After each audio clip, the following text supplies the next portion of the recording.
Very often, when women would come to workshops, they would talk about not having sexual fantasies, Hmm. that they had never fantasized in their lives, Hmm. and they didn't know how to.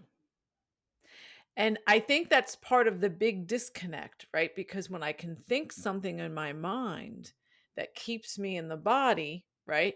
I keep going longer and I stimulate myself and I'm going to hit that orgasm. Hmm.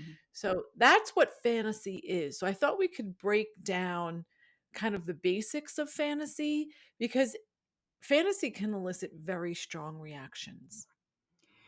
Yes, they can. And I think as you're reading Nancy Friday's book, you're going to get these strong reactions. Because a lot of it, first of all, it's of its time, right? So there's going to be some things in that are were more acceptable then that are not acceptable now, as far as race, as far as feminism, Kink, um, kink. language, word choices. Just remember that these fantasies were submitted anonymously to Mhm, Nancy Friday, and she didn't edit them because mhm. this is someone's fantasy. So it's kind of, I don't know, it's like if you open something up, it's like that democratic process Right, right. and you have no control. You just like, okay, I want to know. Because at this moment in time, the world believed that women were incapable of sexual fantasy. When they released Nancy Friday's book, there was a big piece of research cited in Cosmo and all the women's mags saying women can't fantasize. And we know that that's crap. Right, exactly. So we want you to consider reading this book. I mean, it's one of those things, I guess, trigger warning. Um, as you're reading, some of these things may affect you deeply or emotionally. It might horrify you. It might trigger something in you, and you might like, no, that's just not right. That's not what I was taught about sexuality. And that's okay. Having a strong reaction is okay. And we also want to give you permission to just skip over parts of the book.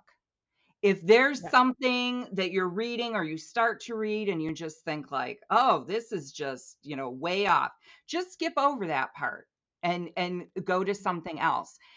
The book is not all stories. Nancy Friday does talk about the different kinds of fantasy themes that are common. And this, again, is based on her research um, of women writing their fantasies in and submitting them to her. And that research has also been backed up more recently with other fantasy research that's more modern. So these types of themes, and I'm talking about taboo, is a big theme. Okay, now, like having a fantasy about something that's taboo, oh, yeah, that's triggering.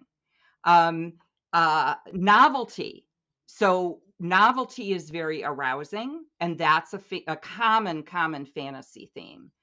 But again, if it's taboo and it's novel, then it might be something like, oh no, I couldn't do this in real life. Just remember, just because you have the thought does not mean you want to do it. Yes, separate those. It's very Hmm. often that women will write in and say, "Oh, I feel guilty. I have rape fantasies," or "I feel guilty. I fantasize sometimes about a negative experience, sexual experience in my past." But that's kind of like the mind trying to get something out of it, and the mind taking you someplace that the body would never go. Right, right, right. So, I don't like all the fantasies in my secret garden. Yeah, I like some of them. And it's kind of like wherever I go with fantasy, I don't like it all. I mean, there are certain themes that I gravitate toward, but just know these fantasies could be maybe not enough, or for you to become, or Too maybe they're much. too much. But it's also good that if you're going to be in a community of women and you're going to be talking about sexuality, these things will come up. And guilt does not work, Right. right? In any aspect of our lives. And what I always express to clients when we do fantasy, I give them all kinds of links because there's wonderful audio erotica and visual erotica and written erotica. It's like being at a buffet and Yeah. everything looks delicious and you put it on your plate. Take a bite Mhm. and you spit it out because Mhm. it's gross. And sometimes you go back for seconds, and that's a preference, and that's okay. And if you don't like it, you shut it and you move on. Exactly, exactly, thank you. And you will be exploring more fantasy in the next module, so you will get to go out and explore some other sources of fantasy. We just wanted to get you started reading this book now, while you're in the masturbation module, because fantasy and masturbation go together. Uh, Fantasy supports masturbation. But just know that if this book is too difficult for you to get through, it is not a requirement. You do No. not have to comment in the forum. You do not have to take the quiz. Just close the book, read what you want out of it. But if it's not something that is going to support you, yes, absolutely. It's just an option. And I think that's a good kind of policy moving forward, in our journeys. It's my Mhm. preference. Right.